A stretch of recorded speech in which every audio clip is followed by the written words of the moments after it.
আমরা সবাই জান্নাতের বাগানে বসেছি, মুনাজাত পর্যন্ত ধৈর্য নিয়ে আপনারা থাকবেন ইনশাআল্লাহ।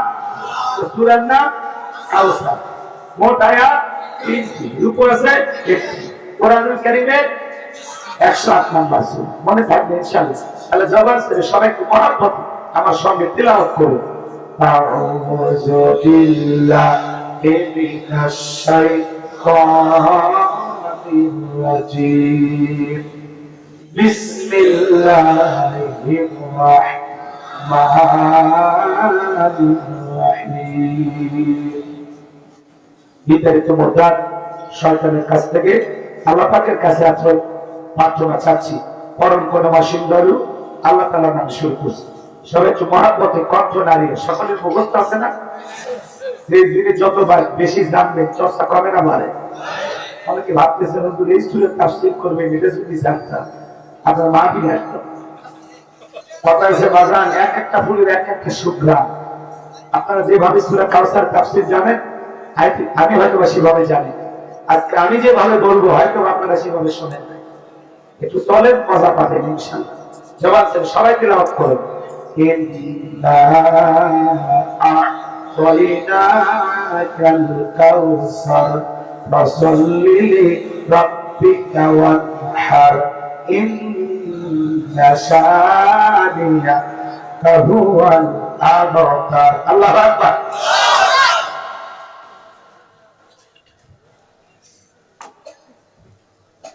যে কোন আয়াত বা সূরা তাফসীর করতে হলে কোন প্রেক্ষাপটে কোন সময় আল্লাহ তাআলা সেই সূরাটি বা আয়াতটি নাজিল করেছেন, সে নাজিলের প্রেক্ষাপট জানা দরকার আছে না নাই? আরবিতে বলা হয় শানে নজুল। যদি শানে নজুল আলোচনা করা হয় তাহলে তাফসীর বুঝতে সহজ হয়। তাহলে এই সূরাটি রাসূলের উপরে কোন সময় কোন প্রেক্ষাপটে নাজিল হয়েছে, সেই নাজিলের সময় কালটা একটু তুলে ধরা দরকার আছে না নাই? কি বলবো, রাগ করবেন না? সম্মানিত ভাইয়েরা আমার, নবীজির প্রিয় সাহাবী হযরত আনাস রাদিয়াল্লাহু তাআলা আনহু বলেন, নবীজি কাবার হাতিমে হেলান দিয়ে বসেন। আমি তাকায় দেখি নবীজির মনটা ভীষণ খারাপ। মনটা বলেন চোখের কোনা দিয়া অশ্রু ঝরতেছে। হযরত আনাস দেখে বলেন, কিছুটা সময় অতিবাহিত হয়ে যাওয়ার পরে আমি তাকায় দেখি আমার নবীজি মুস্কি মুস্কি হাসতেছেন। বলুন সুবহানাল্লাহ। আমার নবী কেন কাঁদেন, কেন হাসেন, এর পেছনে রহস্য আছে না নাই? নবীজির মনটা কেন খারাপ?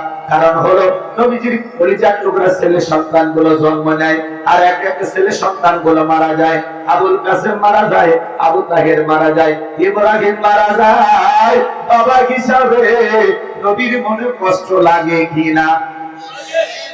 একে তো সন্তান হারানোর ব্যথা, অন্যদিকে নবীজির কাছে চাচা নাম হলো আবু লাহাব দেখে বলে, ভাতিজা তোমার বংশী ভাতিজার কেউ থাকলো না, তুমি একটা লেজ কাটা, তুমি একটা নির্বংশ বের কর। নাউযুবিল্লাহ। একে তো সন্তান হারানোর ব্যথা, আবার আপন মানুষদের সমালোচনা। নবীজির মনের কষ্ট কমে না? আপনারাই বলুন, আল্লাহ না করুক আপনার আমার সন্তান যদি মারা যায়, কাছের আত্মীয় স্বজনদের উচিত বিপদের দিনে সান্ত্বনা দেওয়া। বাবা তুমি সবর করো, ধৈর্য ধারণ করো, আল্লাহ সন্তান দিয়েছে, আল্লাহ নিয়েছে, মন খারাপ করো না। আল্লাহ যদি চায় বছর না ঘুরতে আবারও তোমাদের ঘর আলোকিত করে সন্তান দিতে পারেন তিনি কি? বিপদের দিনে কাছের মানুষদের উচিত সান্ত্বনা দেওয়া। কিন্তু নবীর চাচা আবু লাহাব এতটাই খারাপ, চিন্তা করেন আল্লাহ আবু জাহেলের নামে কোনো সূরা দেয়নি, আবু লাহাবের নামে দিয়েছে। তার মানে কি আবু জাহেলের চাইতে কয় গুণ খারাপ ছিল এই আবু লাহাব। খালি আবু লাহাব খারাপ না, ওর বউ খারাপ। সূরা লাহাবের তাফসীর করলে আপনারা বুঝতেন। আজকের আলোচনা ওইদিকে নেই। কষ্ট হয় নাকি আপনাদের? কি বলে, ভাতিজা তোমার বংশে বাতিজার কেউ থাকলো না, তুমি একটা লেজ কাটা, তুমি একটা নির্বংশ। এই কথা বলে নবীজিকে কষ্ট দেয়। আমার ভাইয়েরা, নবীজির ছেলে সন্তানগুলো কেন জীবিত থাকলো না? আল্লাহ তাআলা কেন তাদেরকে শিশুকালে উঠিয়ে নিলেন? এর পিছনে কারণ আছে না নাই? অনেক পয়গম্বরের সন্তান জীবিত ছিল যৌবন পর্যন্ত, প্রাপ্ত বয়স হওয়া পর্যন্ত, কিন্তু রাসূল আকরাম সাল্লাল্লাহু আলাইহি সাল্লামের একটি ছেলেও কেন জীবিত থাকলো না? আল্লাহ তাআলা সমস্ত ছেলেদেরকে কেন শিশুকালে নিলেন? এর পিছনে কারণ আছে তিনটি। ধরে বলেন কয়টি?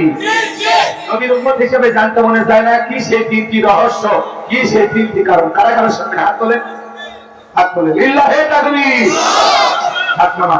কি সেই রহস্য, কি সেই তিনটি কারণ? যদি আমি বলতে চাই তাহলে 3 নম্বরে আয়াতের আলোচনা করা লাগবে। আমি কি 1 নম্বর আয়াত বাদ দিয়ে 3 নম্বরে যাব, নাকি আস্তে আস্তে শুরু করা যায়? ধৈর্য আছে তো ভাই? আমার ভাইয়েরা, একটা তো সন্তান হারানোর ব্যাপার, আপন মানুষদের সমালোচনা, অন্যদিকে সাহাবায়ে কেরাম যারা ইসলাম ধর্ম গ্রহণ করে, কাফের বেঈমানরা তাদের উপর নির্যাতন ও জুলুমের স্টিমরোলার চালায়। হযরত বেলাল কখনো কালেমা পড়ে মুসলমান হন নাই। রাত্রিবেলায় নবীজি দারুল আরকামে বসা, হযরত বেলাল বিশ্বনবীর দরবারে উপস্থিত হয়ে গেল। নবীজির চেহারা মোবারকের দিকে তাকাইয়া দেখে বলেন, নবী গো, আপনার চাইতে সুন্দর মানুষ আমি জীবনে কোনদিন দেখি না।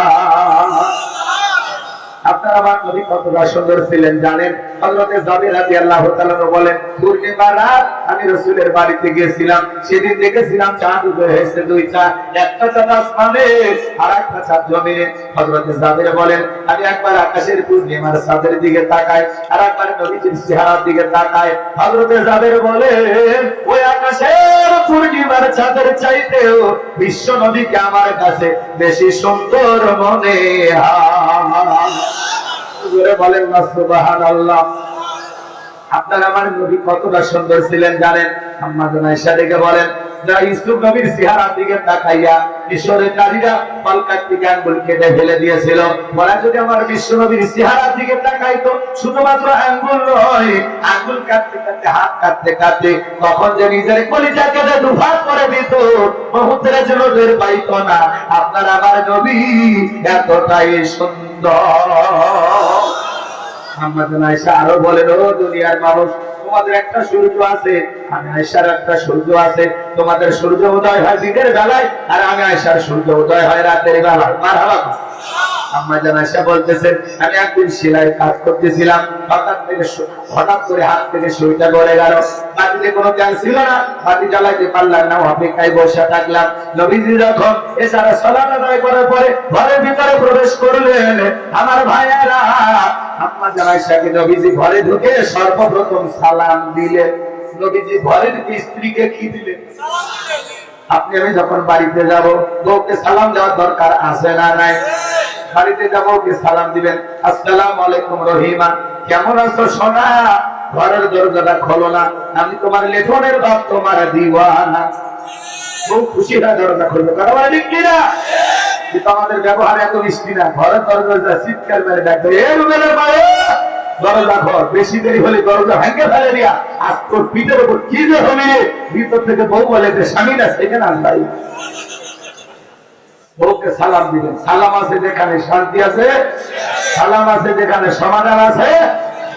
স্বামী স্ত্রীর মধ্যে সালাম আদান প্রদান হলে একে অপরের প্রতি শ্রদ্ধা, ভক্তি, বিশ্বাস, ভালোবাসা বেড়ে যায়। আল্লাহু আকবার বলেন। পারবেন তো ইনশাআল্লাহ? রিস্ক নিতে সালাম দিতে পারবেন তো ইনশাআল্লাহ? এদিক খেয়াল করেন বাজান গো আমার, বাড়িতে যাব, ওকে সালাম দিবেন। লোকজন যদি না থাকে, বইয়ের হাত ধরে মুসাফা করবেন। কার হাত? এই যুবকে কথা বলো, বলবো না তোমরা কথা? কার হাত? বইয়ের হাত। পাশের বাড়ির ভাবির হাত না ধরে ফাঁকা দিয়ে বিদায়, বইয়ের হাত ধরে মুসাফা করবেন। একেবারে যদি ময়দান ফাঁকা থাকে, কোলাকুলি সেরে দেবে।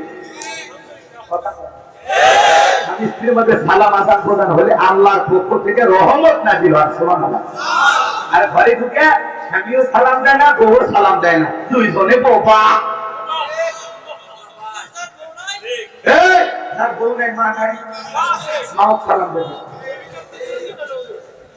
বাড়িতে যারাই থাক, স্বামী স্ত্রীকে সালাম দিবে, ছোট বাচ্চাদেরকে সালাম দিবে, অভ্যাসে পরিণত হবে। 10 দিন বউকে সালাম দিলে 11 দিনের মাথায় বউ আপনার দিবে, আসসালামু আলাইকুম বলছো। কি কেন লাগছে গো? কথা পায় না। পারবেন তো ইনশাআল্লাহ? এক জায়গায় ওয়াজ করতে গেলাম, একজনকার হুজুর বউ সালাম দিতে শরম লাগে। আমি তখন বললাম, বিয়ে করছেন আপনি? কি কোন হুজুর? 3 সন্তানের বাবা আমি। আমি তখন বললাম, স্ত্রীর সমস্যার একটা দোয়া আছে, তুমি কি জানো? দোয়া করার চাই। কথা পায় না। বউকে সালাম দিতে শরম লাগে, আর এদিকে বইয়ের বাচ্চা হয় না। আর শরম যদি বেশি হয়তো আর বইয়ের বাচ্চা হওয়ার কথা যদি কম। যারা বলে বউকে সালাম দিতে শরম লাগে, ওটা শরম না, ওটা হলো শয়তান। মুরব্বী জীবনে তো আমার আপন নাকি? আপন মানুষকে সালাম দিতে এত সমস্যা কি? কোন অজুহাত চলবে না, মনে থাকবে তো ইনশাআল্লাহ। হ্যাঁ, ঘর ঠিক দুনিয়া ঠিক, আপনি তো বুঝিচ্ছেন। যত অশান্তির মূলে কোথায় কথা পায় না, ঘরের পরিবেশ যদি ঠান্ডা থাকে জীবনে শান্তি পাবে, আর ঘর যদি উত্তপ্ত গরম থাকে খালি চুলে পুড়ে মরবে না আশ্বাস। অতএব ঠান্ডা রাখতে গেলে 1 নম্বর ঔষধ বউকে সালাম দেওয়া লাগে। এই মেডিসিন কাজে লাগাবেন তো ইনশাআল্লাহ। আরো 4টা আমল আছে। কয়টা? 4টা সুন্নত আমল করলে আপনাদের দাম্পত্য জীবনে কোনোদিন অশান্তি আসবে ইনশাআল্লাহ। কয়টা আমি কি বলবো? এখন বলতে গেলে আলোচনা এলোমেলো হয়ে যায়, শেষের দিকে মনে করে যান, যদি সম্ভব হয় সময় থাকে বলার চেষ্টা করবো ইনশাআল্লাহ। লম্বা করবো না বা জানবো। আমার আম্মা যারা এসে দেখে বলে নবীজি সালাম দিয়ে প্রবেশ করলেন, নবীজির চেহারার আলোতে সুইটা কই পড়ে আছে আমি পরিষ্কার দেখতে পেয়েছি। কেমন নবী পাইছি বাজান, নবীর সন্তান মর্যাদা কথা জানেন। এক জায়গা বাস করতে গিয়া বললাম, ভাই বলেন তোমাদের নবীর নাম কি? বলে হুজুর আব্দুল কাদের জিলানী। মুখস্থ আছে কিন্তু কপাল ভরা রসুলের নামটা বলতে পারে না, এমন মুসলমান আজও আছে না। নবীর সম্মান মর্যাদা কত জানেন? যে নবী হা বললে পুরো পৃথিবীবাসীর জন্য আল্লাহ পাক হালালে পরিণত করে দেয়, যে নবী না বললে পুরো পৃথিবীবাসীর জন্য আল্লাহ পাক হারামে পরিণত করে দেয়। জমিনের উপরে পথ চললে আসমানের মেঘ এসে ছায়া প্রদান করে। সুবহানাল্লাহ। যে নবীর চেহারার উপরে মশামাছি ভরা হারাম, নবীজি থেমে গেলে আম্মা জানেন রাসূলের দেহের ঘামগুলো শিশির ভিতরে জমা রাখতেন। বিশেষ দিনে নবীজির দেহের ঘামগুলো সুগন্ধি হিসাবে ব্যবহার করা হতো। নবীজি থুতু মোবারক ফেলাইলে সেখান থেকেও সুগন্ধ বের হতো। নবীর সম্মান মর্যাদা কত জানেন আমার ভাইয়েরা? যে নবী আসমানের চাঁদের দিকে সেবা করলে চাঁদ 2 টুকরো হয়ে যায়, জমিনে পা তুললে মাওলা পাকের আরশে আজিমে পৌঁছে যায়। আল্লাহ রাসূল যেদিন মেরাজে গিয়েছিলেন পায়ের জুতা ছিল সেরা, কি জুতা? সেরা জুতা পরে গেছে। নবীজি জুতা খুলতে চায়, আল্লাহ বলে বন্ধু জুতা খোলা লাগবে। কত মহব্বত করেন আল্লাহ তার হাবিব মুহাম্মদ রাসূলুল্লাহ সাল্লাল্লাহু আলাইহি ওয়াসাল্লাম। সেই নবীকে যদি আমরা না চিনি, আমাদের চাইতে বড় কপাল পোড়া হতভাগা আর কেউ আছে নাকি? ছাগলের স্তনে দুধ নাই, রাসূল যদি হাত লাগায় দিতেন দুধে পরিপূর্ণ হয়ে যেত। যে খাবার 3-4 জন মানুষ খাইলে শেষ হবে, ওই খাবারে রাসূলের হাত লেগে গেলে শত শত মানুষ খাবার খেয়েও যেমন খাবার তেমনি খায়। সুবহানাল্লাহ। সেই নবীর কাছে বেলাল, কথা মনে আছে? রাসূলের মর্যাদার কথাগুলো নিয়ে যদি আলোচনা করা হয় কয়েকটা দিন চলে যাবে, তাও শেষ হবে না। আমার ভাইয়েরা দিন দিয়ে কথাগুলো বোঝার চেষ্টা করবেন। হযরত বেলাল ডেকে বলে, নবী গো আপনি কালেমার দাওয়াত ইসলামের প্রচার করেন, দয়া করে আমার কালেমা পড়ে মুসলমান বানায় দেন। বিশ্বনবী হযরত বেলালকে পড়া দিলেন, লা ইলাহা ইল্লাল্লাহু মুহাম্মাদুর রাসূলুল্লাহ সাল্লাল্লাহু আলাইহি ওয়াসাল্লাম। হযরত বেলাল কালেমা পড়ে মুসলমান হয়ে গেল। আমার নবী থেকে বলে, বেলাল ইসলামের অবস্থা ভালো না, কালেমা পড়েছো আপাতত প্রকাশ করা যাবে না, কারণ এখন যে পরিবেশ, বেলাল কালেমা পড়েছো তুমি এটা প্রকাশ করা যাবে না, কারণ ইসলামের অবস্থা এখন ভালো না। ইসলামের অবস্থা সবসময় ভালো থাকে না। আজও তাম পৃথিবীর দিকে তাকায় দেখেন, তাম পৃথিবীর জালেম আর বেঈমানরা ঐক্যবদ্ধ হয়েছে ইসলাম আর মুসলমানকে বিদায় করে দেওয়ার জন্য।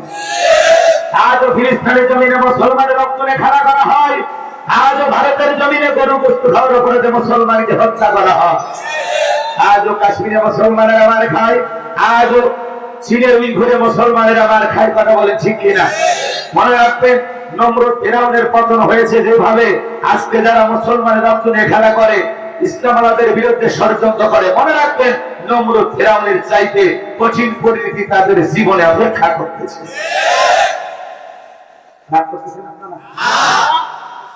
জালেমেরা কখনো চিরস্থায়ী হতে পারে, জালেমের শেষ পরিণতি পরাজয়।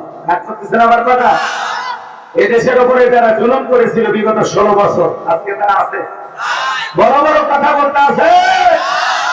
11 লক্ষ কোটি টাকা দুর্নীতি করে বিদেশে পাচার করেছে, $93 বিলিয়ন ঋণের বোঝা বাংলাদেশের মানুষের উপর চাপিয়ে দিয়ে এদেশের রিজার্ভ শূন্য করে অর্থনীতিকে ধ্বংস করে দিয়ে পালিয়ে গেছে। আজকে গ্যারেজে 5 কোটি 10 কোটি টাকা দামের গাড়ি পড়ে আছে, চলার মতো এমপি মন্ত্রী নাই। এমপি মন্ত্রী একা চলতো, নায়িকা বান্ধবী বানায় তারে নিয়ে ঘুরতো। হ্যাঁ, না বড় বড় কথা বলতো, আজকে ওদের আছে বড় বড় কথা আছে। ব্যাংকের অ্যাকাউন্টে হাজার হাজার কোটি টাকা, এদেশের টাকা বিদেশে পাচার করে বেগুন পাড়া বানাইছে। মনে রাখবেন, এদেশের জনগণের সাথে যারা প্রতারণা করে এদেশের অর্থকে লুটপাট করে খেয়েছে, ওই চোর ডাকাত ছিনতাইকারী ওই সমস্ত দুর্নীতিবাজ নেতাদের বিচার দুনিয়ার আদালতে না হলেও আল্লাহর আদালতে প্রত্যেকটা টাকার জবাব দিতে হবে। বড় বড় কথা বলছে, এক এক মন্ত্রীর কি গরম। মন্ত্রীরা সব কোথায় গেল, এমপিরা সব কোথায় গেল, কোথায় কাদের কাকা, ওদের সারা দেশটা বড় লাগে ফাঁকা ফাঁকা।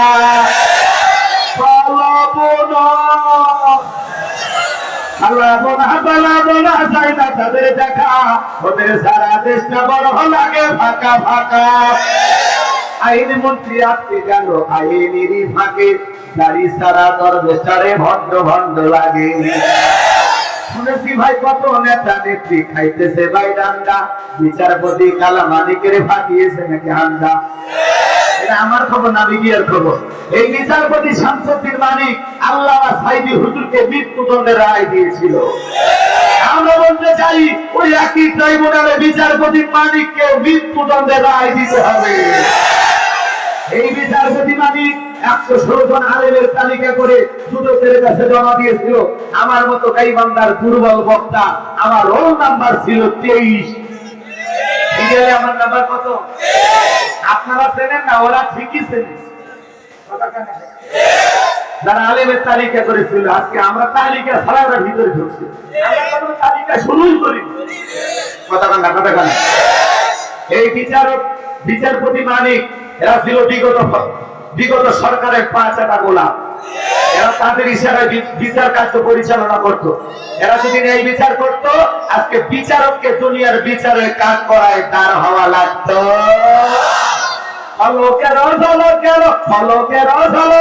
থামিয়ে নেতের ঝাঁকা, তোদের সারা চেষ্টা বড় লাগে ফাঁকা ফাঁকা। কোথায় গেল সংসদেতে মমতাজের গান, কোথায় গেল হযরত স্বামী ওসমান। 70 টাকা তাহাজ্জুদ পড়তো, কথা কন না কেন? নিজেকে বিরাট বড় আল্লাহর ওলি দাবি করতো, মাইক ফেলে বলতো খেলা হবে, খেলা হবে। আজকে পুরো বাংলাদেশের মাঠ পড়ে আছে, কিন্তু স্বামী ওসমানের মতো খেলোয়াড় না। আসেন খেলা হবে, কথা কন ঠিক কিনা?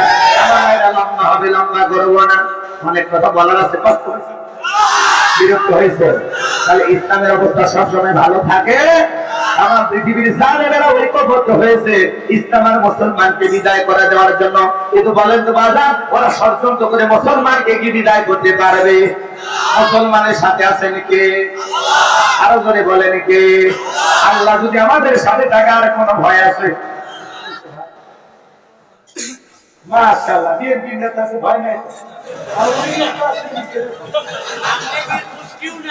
ঠিক আছে, ভয় নাই। বিএনপির ভাইয়েরা অনেক মামলা হামলা খাইছে।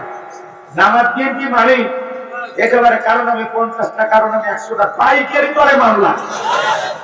কথা কন, বিএনপির ভাই সকালে এদিক, বিএনপির ভাইয়েরা বউ বাচ্চা নিয়ে রাতে ঘুমাইছে, ঘুমোতে ঘুরতে দেখেছেন। কথা কন না। জামাতের ভাইয়েরা আজান দিতে মসজিদে ঢুকছে, হুজুর আজকে আজান বন্ধ, আপনি চলেন। কথা কন না। অন্ধ ব্যক্তি পর্যন্ত ওদের মামলার আসামি হয়েছে। আর এখন 2-4টা মামলা হচ্ছে, উনি ওই পাশ থেকে বলতেছে এগুলো কিছু খেলা শিখাইয়া এখন আবার বলতেছেন মিথ্যা মামলা। আচ্ছা, এই ভাই গাড়ি পোড়াছে, কথা কন না কেন? দেখেন তো, বিএনপি করে থাকলে গাড়ি পোড়ানোর মামলা আসে না? জীবনে কোনোদিন একটা খোয়া একটা ওয়াচক মারেনি, সেই লোক বলে গাড়ি পোড়াচ্ছে। অন্ধ মানুষকে সুপ্রিম কোর্টে দেখলেন না, ঢাকা হাইকোর্টে অন্তমান কি করতে গাড়ি পরনের মামলা। শয়তান পর্যন্ত এই কথা শুনে হাসে আর কয় এত বড় মিথ্যা কথা আমিও কোনোদিন বলি। অনেক সালা মনের উত্তর জমি আছে, আপনারা সময় দিলেন না। 13 তারিখে শেষ হবে, 14 তারিখে যাব না শপথ নাকি ভাই? ভাইরা বলছে সামনে তো ওনাদেরই দিন আসছে, কথা বল ঠিক কিনা? ভাইরা আমার সামনে থেকে যাই যে কথা বলতে চাচ্ছিলাম, গভীর মনোযোগটা কথাগুলো শুনে না। এই জন্য তামাম পৃথিবীতে মুমিন মুসলমানের বিরুদ্ধে ষড়যন্ত্র করবে যারা, আজও কাল হোক পরাজিত হবে তারা। মুসলমানের বিরুদ্ধে ষড়যন্ত্র করে কোনোদিন সফল হওয়া যাবে? নির্যাতন করতে করতে করতে করতে এমন এক জায়গায় যায় বলে দেবে আমি আল্লাহকে বলে দেব। ওই যে সিরিয়াল শিশুর কথা মনে আছে? কি বলেছিল? আমি আল্লাহকে বলে দেব। আল্লাহকে ঠিকই বলে দিয়েছে, কবুল হয়ে গেছে। সিরিয়ার 24 বছরের দাদা বাশার আল আসাদ ক্ষমতা রেখে পালিয়ে গেছে।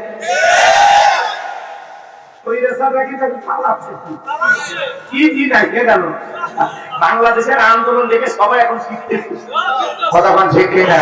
আমার ভাইয়ের সামনে দিকে যায়, আমি যে কথা বলতে চাচ্ছিলাম গভীর মনোযোগ দিয়ে শোনেন। হযরতে বেলাল দেখে বলে নবী আমার জীবনের কোনো দাম নাই। আমার বলে বাবাকে বলেছিলাম উত্তম বা ছাগল পেশাব পায়খানা করে যায়, এই ঘরে থাকতে আমার বড় কষ্ট হয়। বাবাকে দেখে বলে বেলাল রে, উত্তম বা ছাগলের দাম আমার কাছে আছে, কিন্তু তোর মতো কালো হাসি বেলালের দাম আমার কাছে নাই। জোরে কর নাউযুবিল্লাহ। নবী আপনি শুধু দোয়া করে দেন মৃত্যু পর্যন্ত যেন কালেমার পথে টিকে থাকতে পারি। এই কথা বলে হযরতে বেলাল চলে গেলেন। পরের দিন সকালবেলা সূর্য উদয় হয়ে গেছে, অনেকটা বেলা হয়ে গেছে।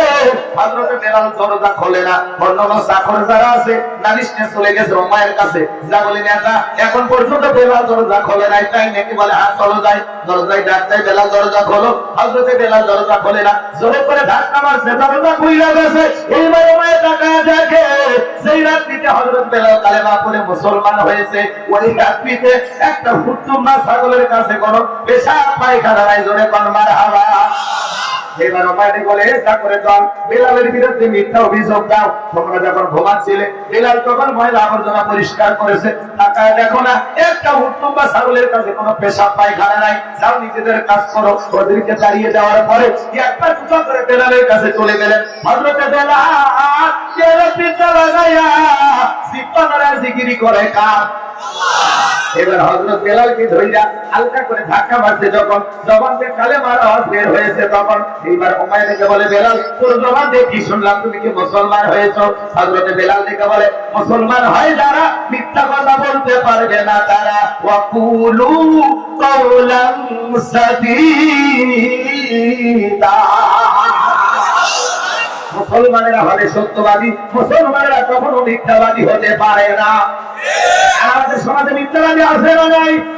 মিথ্যা বলতে বলতে চেহারা টাকা হয়ে গেছে, এক পা কবরে চলে গেছে, ভরা পেটেও মিথ্যা, খালি পেটেও মিথ্যা।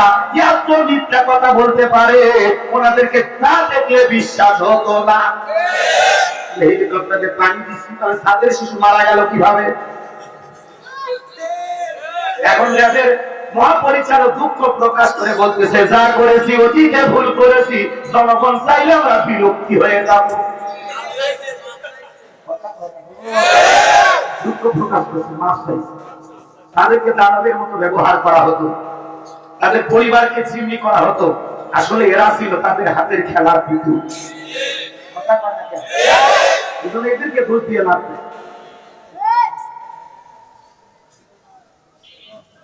আমার কথা কি কষ্ট হচ্ছে আপনাদের? কোন কারণে মাঝে মাঝে যদি এগুলো বলি রাগ করবেন না, বাস্তবতা বলা লাগবে। কথা বল ঠিক কিনা? সামনের দিকে যাইবা জানবো আমার। আমি যে কথা বলতে চাচ্ছিলাম, এইবার উমাইর দেখে বলে বেলাল তুমি কি মুসলমান হয়েছো? হযরতে বেলাল দেখে বলে আমি গতকাল রাত্রিতে বিশ্বনবীর হাতে হাত লেগে কালেমা পড়ে মুসলমান হয়েছি। এইবার উমাইর দেখে বলে বেলাল উত্তম ছাগলের মালিক বানায় দেব, থাকার জন্য ভালো করে ব্যবস্থা করে দেব। এখনো সময় আছে। আব্দুল্লাহর বেটা মুহাম্মদ সাল্লাল্লাহু আলাইহি সাল্লামের ধর্ম ত্যাগ করে আবারও ফিরে আসো। হযরত বেলাল ডেকে বলে, ও মাইয়া, দুনিয়ার পার্থিব সম্পদের লোভ দেখায়া বেলাল তার ঈমান বিক্রি করবে না। এবার ওমায় ডেকে বলে, বেলাল আমার কথা না শুনলে বড় নেতা আবুজেলকে খবর দেব। হযরতে বেলাল ডেকে বলে, কোন বড় নেতা ছোট নেতা কাউকে কোন টাইম নাই, আমি দুনিয়ার কোন আবুজেলকে ভয় করি না, আমি ভয় করি আমার আল্লাহকে। আল্লাহ ছাড়া দুনিয়ার কাউকে ভয় করা জায়েজ নাই। কথা ক্লিয়ার? গভীর মনোযোগ দিয়ে শুনবেন বাজান গো আমার। আমি যে কথা বলতে চাচ্ছিলাম, ওমায় দৌড়ে চলে গেল আবুজেলের বাড়িতে, যা বলে, নেতা অবস্থা খারাপ, কি হয়েছে? মানে আমার বাড়ি বেলাল কালেমা পড়ে মুসলমান হয়েছে, তাই নাকি? বলে, হ্যাঁ ঠিক আছে, যাও আমি আসতেছি। আবুজেলের একটা বিশেষ বাহিনী ছিল, যাদের কাজই হলো ইমানদার মুসলমানদের উপর নির্যাতন জুলুমের স্টিম রোলার চালানো। আজ তামাম পৃথিবীর দিকে তাকায় দেখবেন, জালেমদের বিশেষ একটা বাহিনী আছে, যাদের কাজই হলো টুপিওয়ালা দাড়িওয়ালা ইমানদার আলেম ওলামাদের উপর নির্যাতন জুলুম চালানো। ওই যে সাথে আয়না ঘর দেখেন না, সিরিয়াতে আয়না ঘর পাওয়া যায়, হাজার হাজার নারীদেরকে ওরা জেলখানায় বন্দী করে ধর্ষণ করেছে। সেখানে নারী গর্ভবতী হয়ে সন্তান পর্যন্ত জন্ম দিচ্ছে। কি মিথ্যা কথা? কেউ দেখেন না? কত বড় জালেম ছিল! কিন্তু মুসলমান একই ছিল, এরা হলো ইজিপ্ট মার্কা মুসলমান। ক্ষমতার লোভ, এটা এমন একটা লোভ, মানুষ পাল্টিয়ে দিতে সময় লাগে। কথা কন ঠিক না? একটু সামনের দিকে যায়, কষ্ট হয় নাকি আপনাদের? আমার দিল দিয়া কথাগুলো বোঝার চেষ্টা করবেন। এইবার আবুজেল তার বাহিনী দিয়া ওমায়ের বাড়িতে হাজির হয়ে গেল। ডাইকে বলে, বেলাল এই দিকে আয়। হযরত বেলাল কাছে আসলে আবুজেল ডেকে বলে, বেলাল এসব কি শুনছি? তুমি নাকি আব্দুল্লাহর বেটা মুহাম্মদ সাল্লাল্লাহু আলাইহি সাল্লামের দলে নাম লাগাইছো, কালেমা পড়ছো? বলে, হ্যাঁ, যা শুনেছেন সত্য। এইবার আবুজেল প্রস্তাব দেয়, বেলাল উত্তমরা ছাগলের মালিক বানাবো, থাকার জন্য ঘর বাড়ির ব্যবস্থা হবে। তুমি যদি চাও ব্যবসা বাণিজ্য করবা, দেড়হাম টাকা পয়সা যা লাগে সব দেব। চতুর্থ অপশন, তুমি তোমার ইচ্ছা মতো চাও, আমরা তোমার চাহিদা পূরণ করব। হযরত বেলাল দেখে বলে, আবু জেলে, দুনিয়ার সব সম্পদ যদি আমি বেলালকে দিতে চাও, দুনিয়ার সব সম্পদ ছাড়তে রাজি, কিন্তু নবীজির কালেমা ছাড়তে রাজি নাই। চিৎকারে মেরে বলুন আল্লাহ। বেলালের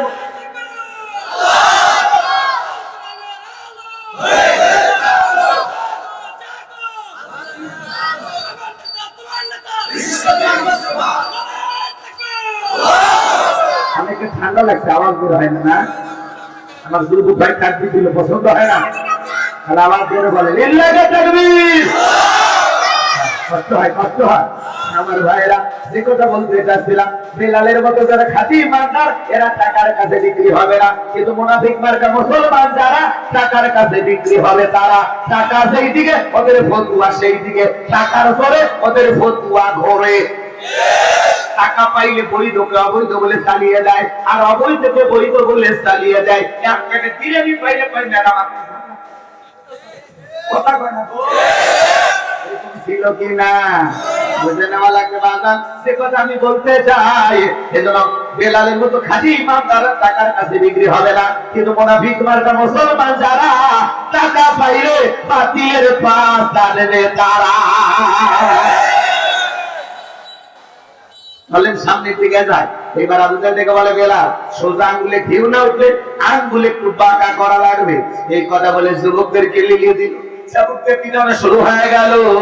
চাবুকটা পিটাইতে পিটাইতে কালো চামড়া গুলো ফেটে রক্ত জোড়া শুরু হয়ে গেল।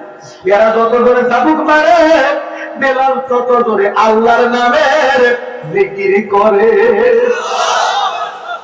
ইসলামের প্রথম মুয়াজ্জিন বেলাল, পিঠটা ফেটে রক্ত ঝরতেছে। আবু জেহেল বলে, বেলাল মারতে মারতে রক্ত বের করে ফেলে দিলাম, তারপরে কি নবী মুহাম্মাদের কালেমা ছাড়বি না? হযরত বেলাল দেখে বলে, আবু জেহেল রে, মারতে মারতে যদি মেরেও ফেলে দাও, আমি আমার জীবন দিতে রাজি, কিন্তু নবীদের কালেমা ছাড়তে রাজি নাই। আল্লাহু আকবার। ইমানের পাওয়ারটা কেমন দেখেন। আজকে যখন ফিলিস্তিনি অবশ শিশুর বুকে আমরা গুলি দেখি, দেখলেন না সেদিন একটা ভিডিও ভাইরাল হয়েছে, কি ফুটফুটে সন্তান, এখানে গুলি লাগছে, এখানে গুলি লাগছে, পায়ে গুলি লাগছে। আর ছোট্ট শিশু 2-3 মাস বয়স, তাকে ওরা ছাড় দেয় না। এই জন্য ইহুদিরা হলো পৃথিবীর সবচাইতে নিকৃষ্ট জাতি। এরা জঙ্গলি জানোয়ারের চাইতেও খারাপ। এই জন্য আল্লাহ বলেন উলাইকা কাল আনআম বাল হুম আদল। কিছু কিছু মানুষ আছে চতুষ্প জন্তু জানোয়ারের চাইতে নিকৃষ্ট, এরাই সেই মানুষ। রাগ করতেছেন আমার কথা? আমার ভাইরা আপনি যে কথাগুলো বোঝার চেষ্টা করবেন। এইবার আবু জাহল বলে বেলালের পায়ে রশি লাগাও, পা বাঁধা হলো উটের পায়ের সাথে বেঁধে মরুভূমির গরম বালিতে ছেত্রায় ছেত্রায় ঘোরা হলো। আরবের বালিগুলো এত গরম, বাদাম চাল দিলে মুড়ি হয়ে যাবে, এত উত্তপ্ত গরম বালিতে ছেত্রায় ছেত্রায় ঘোরা হলো। বাবলা গাছের কানাগুলো জিব্বার ভিতরে পেরেকের মতো মারা হলো। বিকেল বেলা নিয়ে এসে বলে বেলাল সমুদ্রে বিদাইলাম, পায়ে রশি লাগায় ঘুরলাম, বাবলা গাছের কাঁটাগুলো ফোটায় দিলাম রে বেলাল। তারপরে নবী মুহাম্মাদের কালেমা ছাড়বি না? হযরতে বেলাল আবু জাহলকে ডেকে বলে বেলাল রে, তারপরে কি কালেমা ছাড়বি না? হযরতে বেলাল ডেকে বলে আবু জাহল রে, আমার উপর নির্যাতন জুলুম চালাইতে যদি তুমি আমাকে মেরেও ফেলে দাও, বেলালের নিঃশ্বাস থাকবে যতদিন, বেলাল কালেমার পথে টিকে থাকবে ততদিন।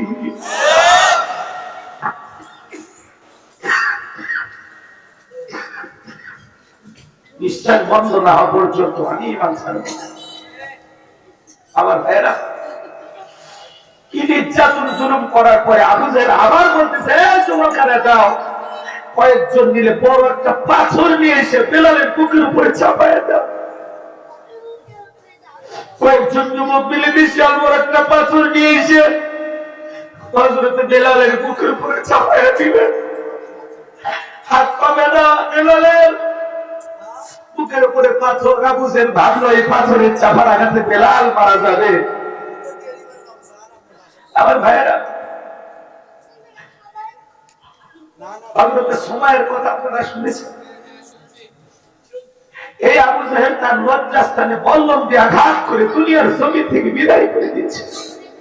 এত বর্বর, এত নিষ্ঠুর পাষাণ ছিল। ওরা চলে গেল। হযরতে বেলাল রক্তাক্ত জিহ্বা নারায় আল্লাহর জিকির করে, চোখের দুই চোখকে বন্যার পানির মতো গাল বেয়ে পানিগুলো পড়ে যাচ্ছে। হযরতে বেলাল ওই অবস্থায় কাঁদতে কাঁদতে আল্লাহকে দেখে বলেন, আল্লাহ তুমি তো সেই আল্লাহ, তুমি যদি ইব্রাহিমের জন্য নমরুদের আগুনকে ফুলের বাগান বানায় দিতে পারো, আল্লাহ তুমি কি পারো না?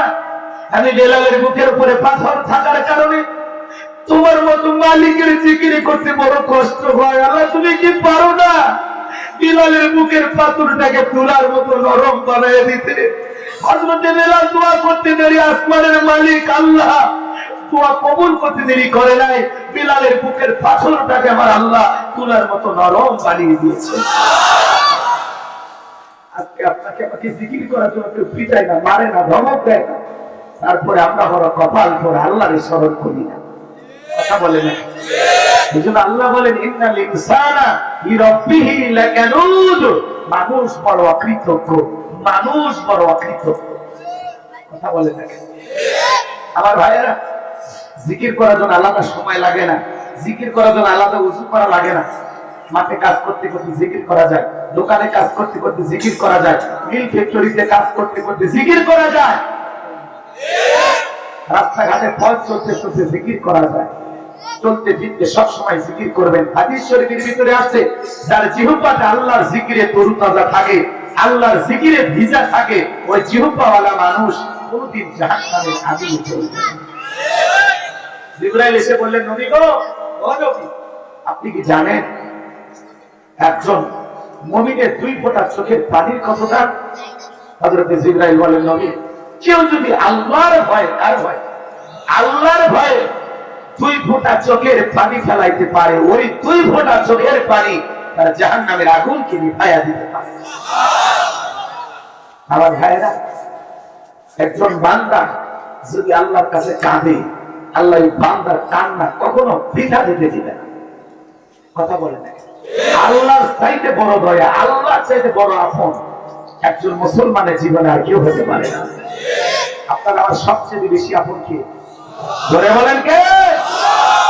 ভাই কষ্ট হয়, কষ্ট হয়, সবসময় জিকির করবেন। তাহলে করুন, ইয়াদ করুন, অশকুরুনি ওয়ালা তাকফুরুন। তোমরা আমারে স্মরণ করো, আমি আল্লাহ তোমাদেরকে স্মরণ করব। কৃতজ্ঞতা প্রকাশ করো, অকৃতজ্ঞ হইও না। যতটুকু দিয়েছেন ততটুকু পেয়ে প্রশংসা হবে কার? শুকরিয়া হবে কার? আর চলতে ফিরতে সবসময় বলবেন সুবহানাল্লাহ, সুবহানাল্লাহ, আলহামদুলিল্লাহ, আলহামদুলিল্লাহ, লা ইলাহা ইল্লাল্লাহ, আল্লাহু আকবার, আল্লাহু আকবার, লা ইলাহা ইল্লাল্লাহ। সবসময় তাসবিহ পাঠ করবেন, মনে থাকবে তো ইনশাআল্লাহ। আমার ভাইয়েরা, বিলালের নির্যাতন জুলুমের কথা যখন বিশ্বনবীর কান পর্যন্ত পৌঁছে গেল, আমার নবী দেখে বলে, আবু বকর, আমার বেলালের কষ্টের কথা আমার সহ্য হয় না, যাও যাও তুমি আমার বেলালের জন্য একটা কিছু করো। হযরত আবু বকর সিদ্দিক রাদিয়াল্লাহু তাআলা কয়েক গুণ দাম বেশি দিয়া গোলামীর জীবন থেকে হযরত বেলালকে আযাদ করলেন, মুক্ত করলেন। বলুন আল্লাহু আকবার। এই যখন ইসলামের অবস্থা, একদিকে সন্তান হারানোর ব্যথা, অন্যদিকে সাহাবায়ে কেরামদের উপর নির্যাতন জুলুম, ওই সময় নবীজির মনটা ভীষণ খারাপ, মুখটা মলিন, চোখের কোণা দিয়ে অশ্রু ঝরতেছে। নবীর যখন মন খারাপ, নবীকে সান্ত্বনা দেওয়ার দায়িত্ব কার? আর একটু জোরে বলেন তো কার? আর একটু জোরে বলেন কার? আল্লাহ আল্লাহ বলতে কি কষ্ট হয়? গাজীপুরের মানুষ কি ঘুমাইছে? উত্তরবঙ্গের মানুষেরা কি ঘুমাইছে? তাহলে চিৎকার মেরে ডেকে বলেন আল্লাহ। ভালোবেসে আরেকবার বলেন আল্লাহ। আমার ভাইয়েরা, দিল দিয়ে কথাগুলো বোঝার চেষ্টা করবেন।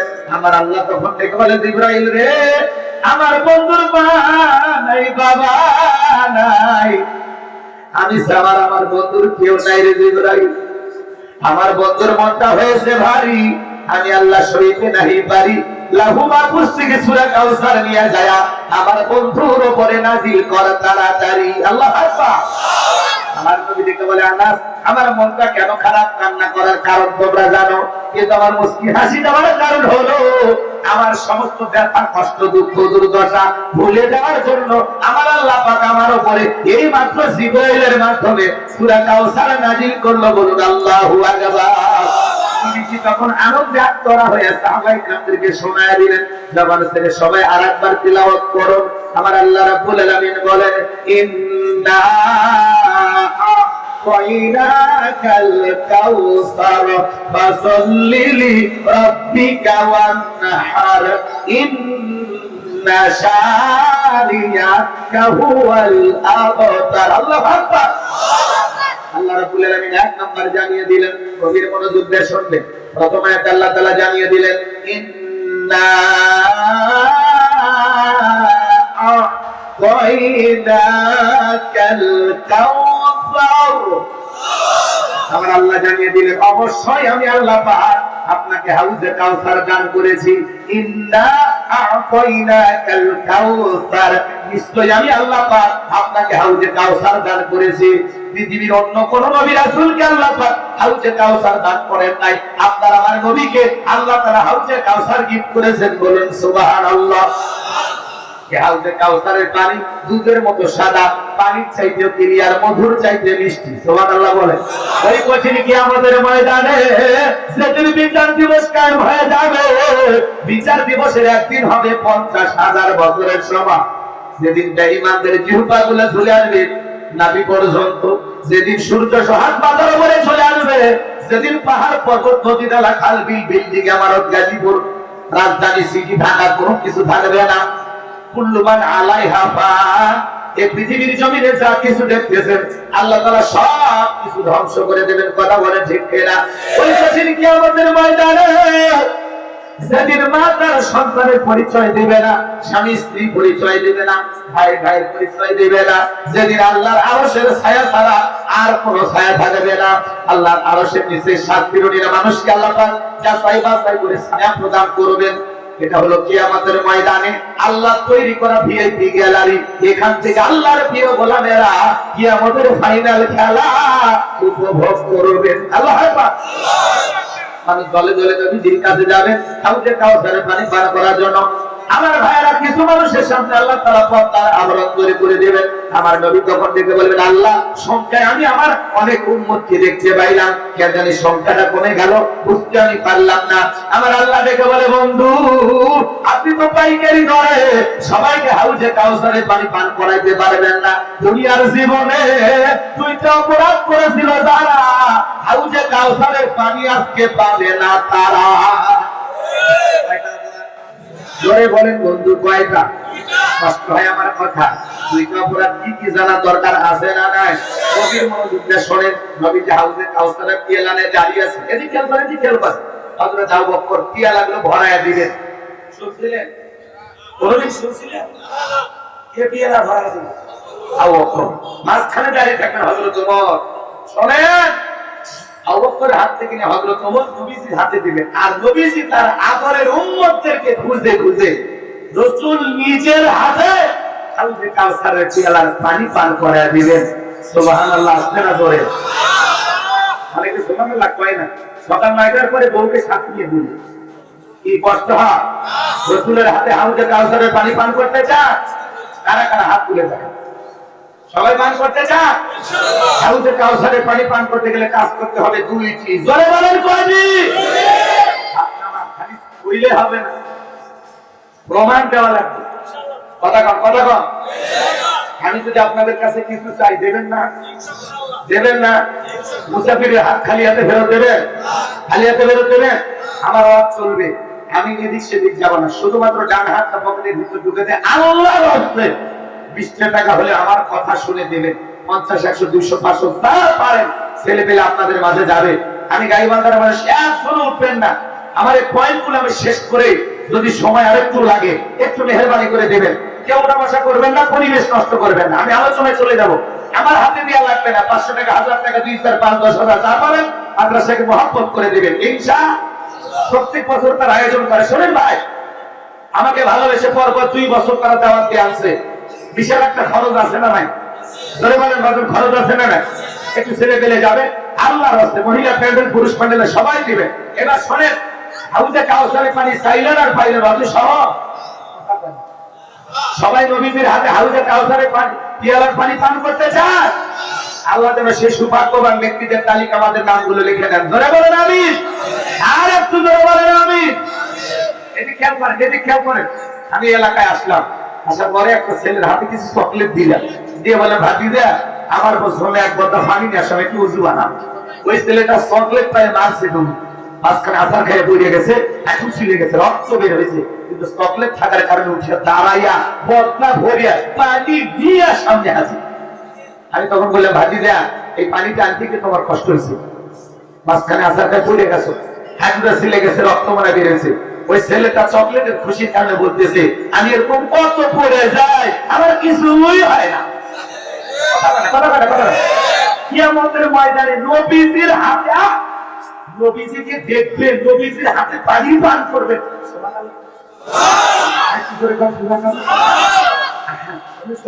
নবীজি পিয়ালা দাঁড়িয়ে আছে, নবীজির হাতে এক পিয়ালা পানি পান করলে জান্নাতে ঢোকা পর্যন্ত আর তৃষ্ণা লাগবে না।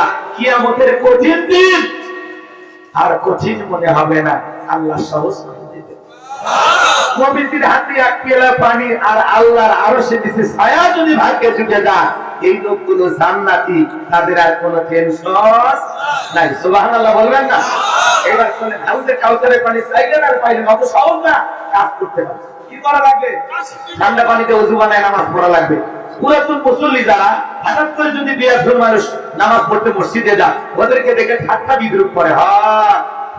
উত্তর পাড়ার বাদশা দেখি মসজিদে কি নামাজ পড়বা না, 2 দিন পরে আবার নামাজ চাইয়ে দিবা। ঢাকা গাজীপুরে অবশ্য বলে না, আমাদের গাইবান্ধা ওই গ্রাম অঞ্চলে বলে গো। নতুন কেউ নামাজ পড়তে আসলে বলে, নামাজ 2 দিন পর আবার ছাড়িয়ে দিবি না তো, ঠিক মতো ধরতেছিস তো, এরকম বলে কি? যারা এরকম বলে ওই মুরব্বীদেরকে বলবো, খবরদার, সাবধান হয়ে যান। দাওয়াতে তো 5 জনকে মসজিদে আনতে পারেন না। কেউ একজন হঠাৎ করে নামাজ ধরেছে, আপনার কোন সমস্যা আছে? ও 2 ওয়াক্ত পড়ুক আর 5 ওয়াক্ত পড়ুক, এর ওর ব্যক্তিগত ব্যাপার, ওর হিসাব ও দেবে। পারলে ওর জন্য দোয়া করেন যে, ভাতিজা বাবা তুমি মসজিদে আসছো নামাজ পড়তে, এই দৃশ্যটা দেখে দিলটা ভরে গেছে, আল্লাহর কাছে দোয়া করি মৃত্যু পর্যন্ত আল্লাহ যেন তোমাকে সিজদা দেওয়ার তৌফিক দান করে। আপনি দোয়া করে ভালোবাসা বুঝে জানবেন কথা বল। তাহলে তারে বললেন ভাই আসরের পরে কিন্তু একটা চা হবে, কথা বল, ভালোবাসা দিবেন, বুকে টানবেন, নামাজের সাথে নামাজের বন্ধুত্ব হবে, কথা বল। এটা মনে থাকবে তো ইনশাআল্লাহ, বিরক্ত হবেন না তো ইনশাআল্লাহ। তাহলে হাউজে কাউসারের পানি পান করতে গেলে চাইলে পাওয়া যাবে না, যুবক বয়সে দাঁড়িয়ে রাখতে এটাও ঠাট্টা করে অনেক। যুবক বয়সে বুড়ের ভাত ধরলি ধরলি ও যুবক বয়সে বুড়ের ভাত ধরলি, ঠিক আছে বলে দিস, রাগ করছেন আপনারা? গাইবান্ধা হইলে ওইরকম ভাবে বললে আপনারা ভাববেন হুজুর মনে হয় গাইবান্ধাই পাইছে। নিজের এলাকার হিসেব আলাদা, বাইরে গেলে একটু আদব কায়দা কথা বললে বাইরের মানুষ খুশি হয়। আমার নিজের জেলা আলাদা, সেদিন গেছিলাম মুই তুই বাহে সব করছি, কেউ কিছুই মনে করে না। হ্যাঁ সাগাটা সেদিন ওয়াজ করলাম, কেউ কিছুই মনে করে। 2.5 ঘন্টা ওয়াজ করছি তাও কেউ ওঠে না, আরো চলছে। 3 বছর এই মাহফিল ওরা বাধা দিছিল, করতে দেয়। 3 বছর পরে যা কাজ আদায় করছে, কথা বুঝতে পারতেছে? ডাকতে চাই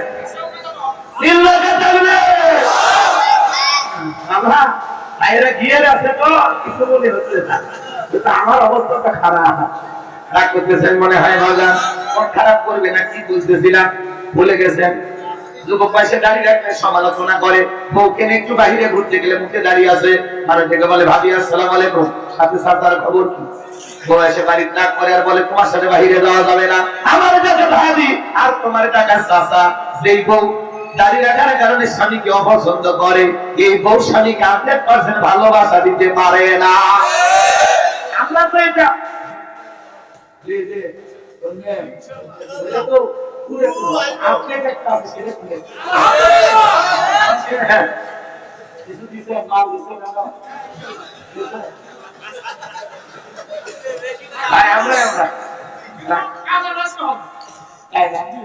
একটু পরে দেখেন কোন ভাইটিটা হয়। আপত্তি করছে ওইটা না, আমি আপডেটের কাছে ওইটা শুনেছি, ওইটা শুনে আরো ভালো লাগে। কষ্ট হচ্ছে নাকি আপনাদের? আমার তাহলে যুবক বয়সে দাঁড়িয়ে রেখে বউ নিয়ে ঘুরতে গেলে সমালোচনা, মনে রাখবেন যে বউ নবীর সুন্নত মহব্বত করে না, ওই বউ আপনাকে 100% ভালোবাসা দিতে পারে। আমরা তো দাঁড়িয়ে রাখছি মদিনাওয়ালাকে মহব্বত করে, দাঁড়িয়ে না পুরুষে রেডি কেন করে কি করে পাগিয়ে বলে। আমি আমার বউকে নিয়ে মার্কেটে গেছি, তো দোকানদার বলতেছে হুজুর আপনার মেয়ে কি নেবে নিতে বলে। আমি তখন বলতেছি রে ওইটা আমার মেয়ে না, ওইটা আমার বাড়ির প্রধানমন্ত্রী, বেশি খেপাস না বাড়ি গেলে ভূমিকম্প হয়ে যায়। মনে করে হুজুরের বিশাল বয়স, মনে হয় 71 সালের আগেও জন্ম, এরকম একটা ভাব নেই। অনেকে ভাবে এরা পানি পান করতে গেলে কাজ করতে হবে 2টি। আল্লাহ তোদের হাত দিয়েছে 2টা আঙ্গুল তুলে বলে তো কাজ করতে হবে কয়টি? আল্লাহ তাআলা সেটা 2 নাম্বার আয়াতে জানা দিলেন। জবান থেকে সবাই বলুন ফাসাল্লিলি রাব্বিকা ওয়ানহার, ফাসাল্লিলি রাব্বিকা ওয়ানহার।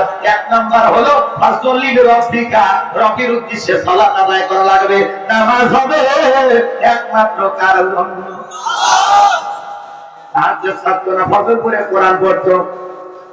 তার আবার মানুষ মাত্র এটা বিশ্বাস হয়। রাবিয়া বসতেছি কথা বলে তার কথা বলতেছি, বুঝতে পারতেছি? এভাবে চলে যাবেন আমরা কখনো ভাবি কথা বল। আমাদের ইসলাম কথাকে বলা হতো স্বৈরাচার। ইসলাম কথা ক্ষমতা থেকে পদত্যাগ করে জেলে গেছে, দেশ ছাড়েনি, বাপের বেটা। বেগম খালেদা জিয়া জেল খাটছে, অসুস্থ হয়ে দেশে পড়ে আছে, মরা বাঁচা সমান, তারপরে দেশ ছাড়েনি, বাপের বেটি। আপনারা বড় বড় গলায় বলতেন আমি পালাবো না, আমি যাবো না, আপনি যায়া আমাদের জীবনে অনেক বড় ক্ষতি করছেন। ওই 2-3 দিন আপনি যদি পদত্যাগ করে জেলেও যাইতেন, তাও নেতা কর্মীও শান্তি পাইতো, আপনিও ভালো থাকতেন। কিন্তু এইভাবে চলে যাওয়ার কারণে এই দেশে যে পরিমাণে লুটপাট হয়েছে, যে পরিমাণ দুর্নীতি হয়েছে, মানুষ যত ক্ষতির সম্মুখীন হয়েছে, আল্লাহর কাছে আপনি হিসাব। আপনি আরো 20 বছর ক্ষমতায় থাকলে দেশের যতটা ক্ষতি না হইতো, আপনি পালিয়ে যাওয়ার কারণে তার চেয়ে বেশি ক্ষতি। মানুষ আপনাকে মমতাময়ী প্রধানমন্ত্রী বলতো, আপনার এত কোটি অনুসারী, তাদের জীবনের মায়া নাই, নিজের জীবনটাই বড় মনে করলেন। নেত্রী দরকার ভাগি না, নেত্রী দরকার ত্যাগী। ত্যাগী জীবন দেবে, তাও দেশ ছাড়বে না। পাশের দেশে চলে গেছে, উনি ওনার বক্তব্যে বলেছিলেন, আমি ভারতকে যা দিয়েছি, ভারত কোনদিন আমাকে দুনিয়ার কোন জায়গায় জায়গা হয় না, ভারত কেন জায়গা দিয়েছে? ওই বন্ধুত্বের। আবার উনি যায় কি খুব ভালো আছে, মাঝে মাঝে কল রেকর্ড ফাঁস হয়, আমাদের খোঁজ খবর নেয়, বলে আমি দেশের খুব কাছে আছি, সব করে ঢুকবো। ঢুকবে বের হলেন কেন? কথা বল না কেন? গেছেন তো গেছেনি, 16 বছর ক্ষমতার চেয়ারে থেকেও স্বাদ মেটেনি। কথা বল না আপনারা, রাগ করতেছেন আপনারা? এগুলো আসতেছে, আমরা বারবার বলি আসেন, এই দেশ আপনার স্বামী, এই দেশ আপনার বাবা। কথা কথা কি না? বুবু আইবা, তুমি আইবা গো, সেই দিন আইসা বুবু ক্ষমতা পাইবা না। বুবু আইবা, তুমি আইবা গো, সেই দিন আইসা বুবু ক্ষমতা পাইবা না। অন্যায় বুবু কাদের কাকার অবস্থা খারাপ করবে বাবার, আউ নাকেল এখন সামনে আসে না। কর্মী সব জেলের ভিতর, আমি আসি ডরের ওপর, তখন জানি আসে গ্রেফতারি পরোয়ানা।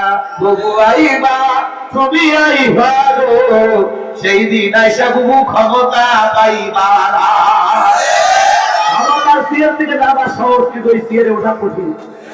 আগামীতে আমরা সিদ্ধান্ত নেব, আর যাই হোক কোন নারীকে আমরা ভবিষ্যতে আর প্রধানমন্ত্রী বানাবো না।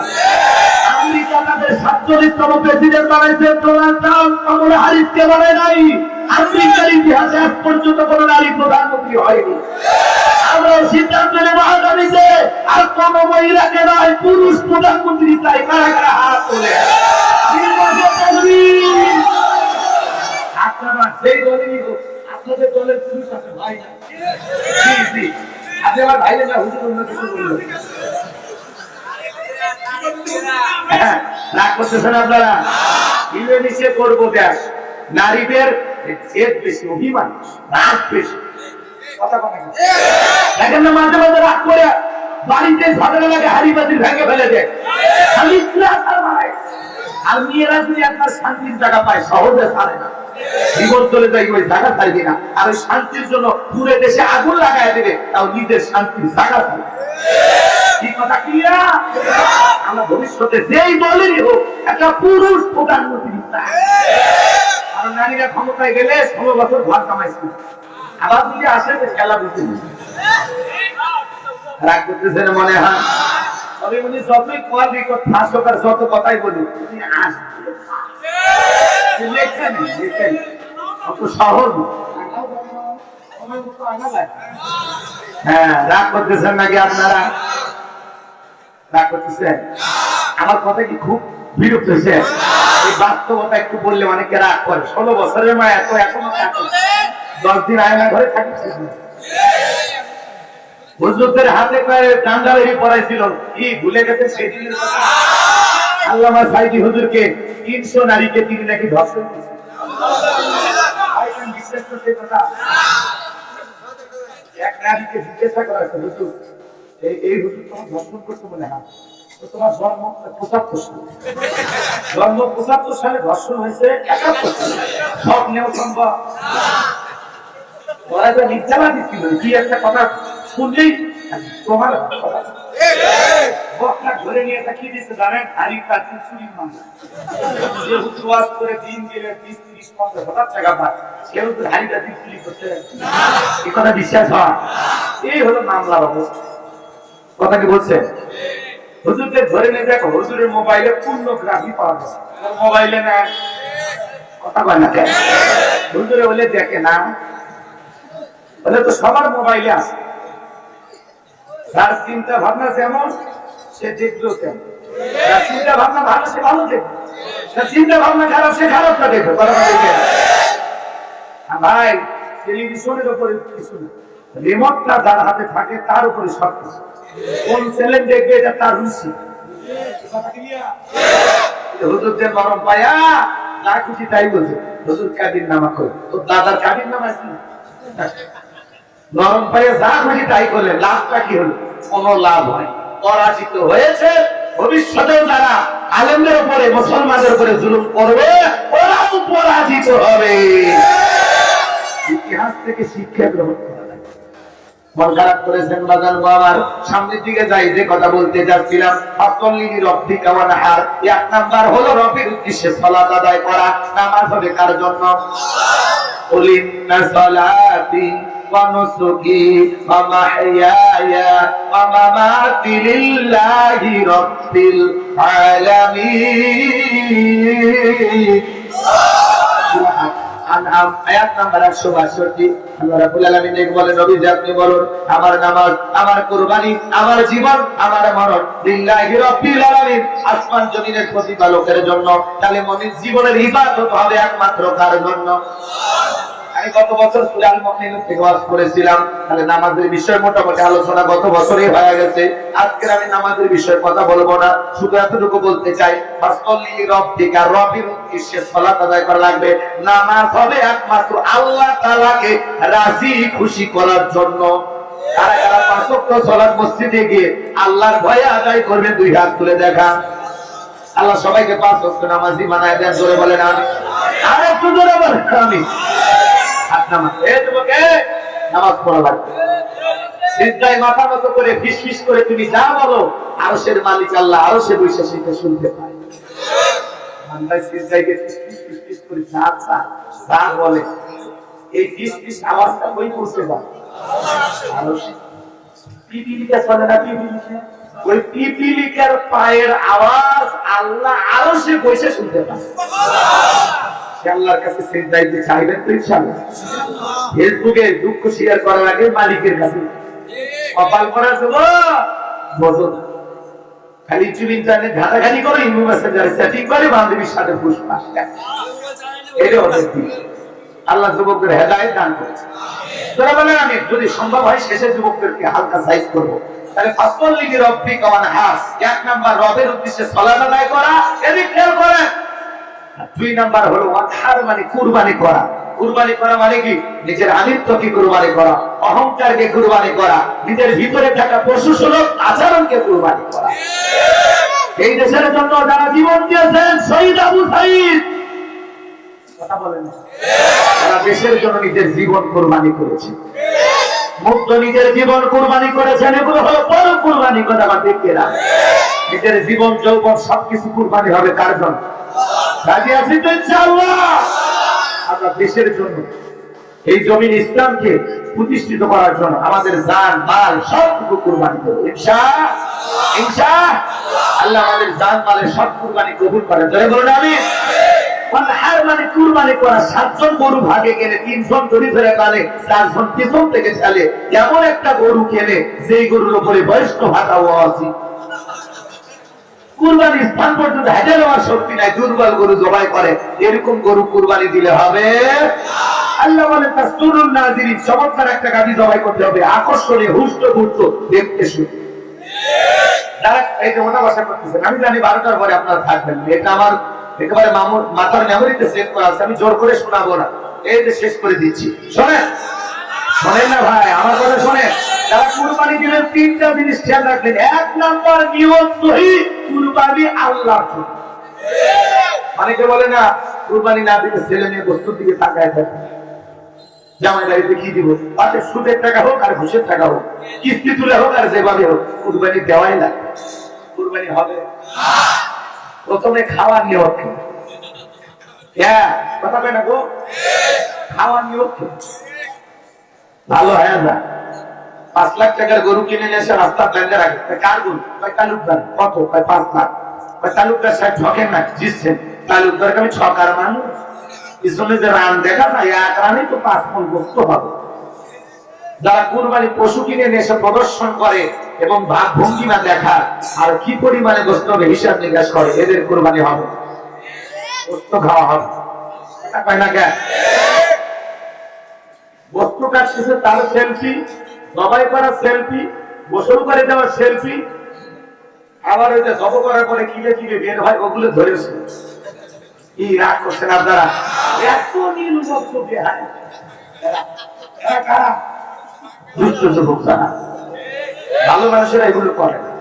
ইবাদত প্রদর্শনী বিষয় নয়, মনে থাকবে তো ইনশাআল্লাহ। শোনে, 1 নম্বর নিয়তই কুরবানি আল্লাহর জন্য। 2 নম্বর সত্যি আল্লাহ, আপনার 3 নম্বর হইতে লাগবে হালাল উপার্জনের টাকা দিয়ে কুরবানি দেওয়া লাগবে। ঘুষের টাকা দিয়ে কুরবানি দিলে হবে না। আল্লাহ পবিত্র, তিনি পবিত্র বস্তুকে ভালোবাসেন, কথা বলে ঠিক কিনা? তাহলে হালাল বৈধ উপার্জনের টাকা থেকে কুরবানি ইনশাআল্লাহ। আর 3 নাম্বার ফাসলি লিরাব্বিকা ওয়ানহার, আগে নামাজ পড়ো তারপরে কুরবানি করো। নামাজি হয়ে কুরবানি দেওয়া লাগবে। সকাল 9টায় কুরবানি দিলে ঘুম থেকে উঠছে, ঈদের নামাজও নেই, ফজরের নামাজও নেই, গোসল করে গরু তরি ধরে বসে আছে। হুজুরের বলতে হুজুর এতক্ষণ লাগে নামাজ শেষ করতে, কে ভাই আপনি মাঠে যাননি? না হুজুর ব্যবসায়ী চাপে ছিলাম, রাত রাতে তো অনেক হিসেব নিকেশ বাকি ছিল, শ্রমিকদের বেতন দেওয়া নানান কাজে ব্যস্ত ছিলাম, ফজরও হয়নি, ঈদের নামাজ হয়নি, আপনি জমা করে দেন, বস্তু পৌঁছে দেওয়া লাগে অনেক টাইম। আচ্ছা বলেন তো এই কুরবানি হবে? কোন একটা হুজুর হাত তুলে কর না ভাই, এটা গোস্ত খাওয়াবে, আল্লাহর জন্য না। এই কুরবানি আল্লাহর জন্য হতে পারে না। কথা পাও? আমি আমার মসজিদে বক্তব্য দিতে গিয়ে বলেছিলাম, খবরদার কোন বেনামাজি, সুদখোর, ঘুষখোর, হারামখোর, হারাম উপার্জন করে এদের সাথে ভাগী কুরবানি ছিলেন। মসজিদের নামাজ শেষে মনে হয় ভূমিকম্প শুরু হয়। এই হুজুরের থেকে আমরা কুরবানি সবাই করে যাবো, আমরা বেনামাজি একদল কুরবানি। আমি ওয়াজ করলাম কি, বুঝতো কি হইল না। পরের সপ্তাহে সেক্রেটারি ফোন দিয়ে পাই, হুজুর আপনারা আসেন। বেনামাজির মধ্যে দ্বন্দ্ব বেঁধে দেখেছে। আপনি বলছেন বেনামাজির সাথে ভাগে কুরবানি দিবেন না, ওদের কুরবানি হবে। এক হাজি বেনামাজির সাথে ভাগে কুরবানি জিজ্ঞেস করলো, বাবাজি আপনি হাজি মানুষ, 20,000 টাকার একটা ছাগল একা এটা, ওই যে যাদের সাথে দিচ্ছেন ওরা বেনামাজি, তার টাকা পয়সা অবৈধ, দুধ খায়।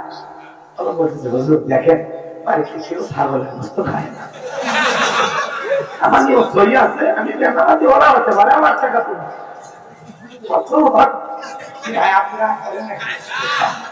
হাসেন না হাসেন। হ্যাঁ ভাই আপনাকে রচিত ঠিক আছে, আচ্ছা রাগ করতেছেন আপনারা? তাহলে কুরবানি কার জন্য? আল্লাহ কি বলেন? আল্লাহ বলে বান্দা কয় লাখ টাকার গরু দিলে হয়েছে দেখি না, তোর অন্তরে যেটা আছে ওইটা আমি আল্লাহ কবুল করবো। আপনার নিয়ত সহি হলে, টাকা হালাল হলে, নামাজি হয়ে কুরবানি দিলে, আপনি ভেড়াও জব করলে ওই ভেড়ার রক্ত জমিনে পড়বে, আর সে মালিক আল্লাহর কাছে কবুল হয়ে যাবে। আল্লাহ আমাদেরকে আল্লাহর জন্য কুরবানি এবং আল্লাহর জন্য সালাত আদায় করার তৌফিক দান করুন, জোরে বলুন আমিন। এই আয়াত আল্লাহ রাব্বুল আলামিন বলেন, ইন্না শানিয়াকা হুয়াল আবতার। আল্লাহু আকবার। আমার আল্লাহ রেখে বলে, নবী গো, যারা আপনাকে লিসকানের মাংস বলে আপনি মন খারাপ করবেন না গো নবী। ও নবী, আপনার ছেলে সন্তানগুলোকে আমি আল্লাহ শিশুকালে নিয়েছি, আপনি মন খারাপ করবেন না গো নবী। এই পৃথিবীর জমিনে আপনাকে মহব্বত করে, আপনাকে ভালোবাসা কোটি কোটি রুহানি সন্তান আমি পাঠাবো, যারা আপনার জন্য জীবন দিতে প্রস্তুত থাকবে। বলুন আল্লাহু আকবার। আজকে তাম পৃথিবীতে 700 কোটি মানুষ, আমরা হলাম 200 কোটি মুসলমান, আমরা সবাই রাসূলের রুহানি সন্তান। নফসের জালেমেরা যখন কানুন প্রদর্শন করলো, লাখটা টাকা করে দিয়ে কয়েকটা মুখে দাঁড়িয়ে লাগাবার তিনি মুহাম্মদ, জোরে বলেন নাউজুবিল্লাহ। আমার নবীকে দেখতে কাটুনের মতো, আমার নবী কি সঠিক পৃথিবীর কোন জালেমের কাছে আছে? আমার নবী হলো পৃথিবীর সবচেয়ে সুন্দর মানুষ, 1 নাম্বার সুন্দর মানুষ। সুবহানাল্লাহ। এই নবীর চরিত্রের সার্টিফিকেট আল্লাহ দিয়ে বলেন, ওয়া ইন্নাকা লাআলা খুলুকিন আযীম।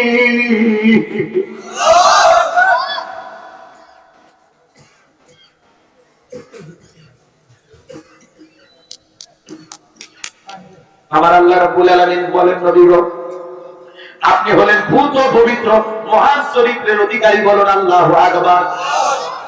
আযীম আরবিতে এমন একটি শব্দ যার গভীরতা মাপা যাবে না।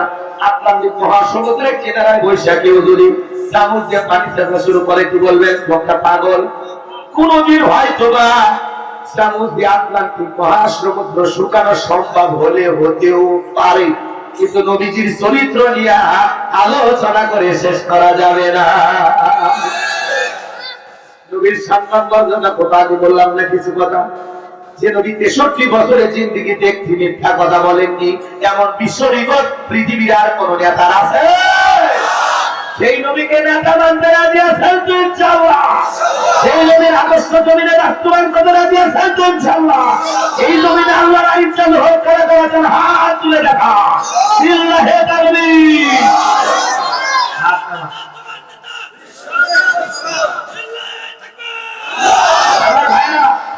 লোকেরা নবীকে কেন গালি দেয় শোনেন। মক্কা নগরীতে ওলীদ বিন মুগীরা বিশ্ব নবীকে গালি দিয়েছিল অকাত্য ভাষায়। আল্লাহ তাআলা আয়াত নাযিল করে বলেন, উকুল্লিন বাদা যালিকা জালিম। নবী গো, এই ওলীদ বিন মুগীরা হলো পিতৃ পরিচয়হীন জারস সন্তান, এর জন্মের ঠিক নাই।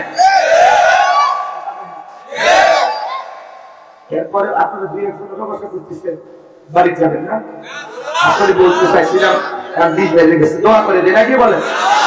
যদি পারেন আমার ড্রাইভারের কাছে আমার লেখা একটা বই আছে, সে দিবি যায় মরণের পর একজন মানুষকে কিভাবে নবীর তরিকায় বিদায় করতে হয় আপনারা পারেন। মৃত ব্যক্তিকে চুমা খাওয়া যায় কিনা, স্বামী স্ত্রী মারা গেলে একে অপরকে গোসল করাতে পারবে কিনা, মৃত স্বামী স্ত্রী একে অপরকে চুমা খাইতে পারবে কিনা, অনেক গুরুত্বপূর্ণ কথা আছে। আত্মহত্যা করে মারা গেলে তার জানাজায় যাওয়া যাবে কিনা, নদী ভাঙন এলাকায় মানুষ মারা গেলে চতুর্দিকে থই থই পানি, ওই জায়গায় দাফন কাপড় কিভাবে হবে, জান্নাত জাহান্নাম সম্পর্কে, ঈমান আখিরাত সম্পর্কে দুইটা গজল সহ 76 পৃষ্ঠার বইটা আমার মাদ্রাসা ঠিকানা মোবাইল নাম্বার সব দেয়া আছে।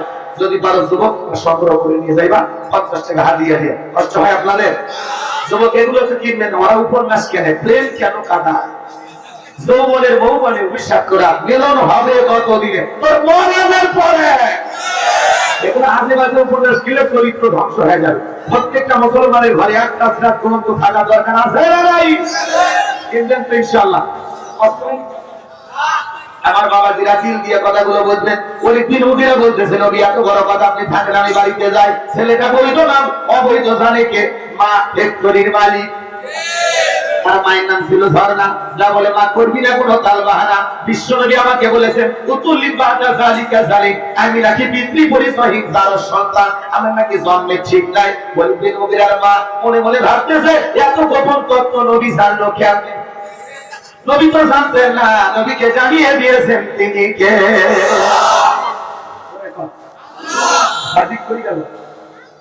রাগ করতেছেন আপনারা?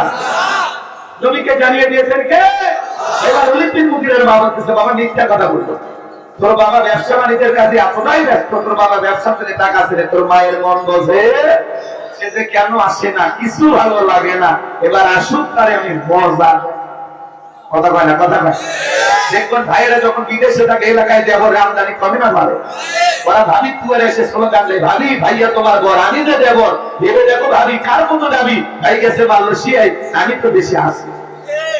কোনটা কয় না কেবল? রাগ করছেন আপনারা?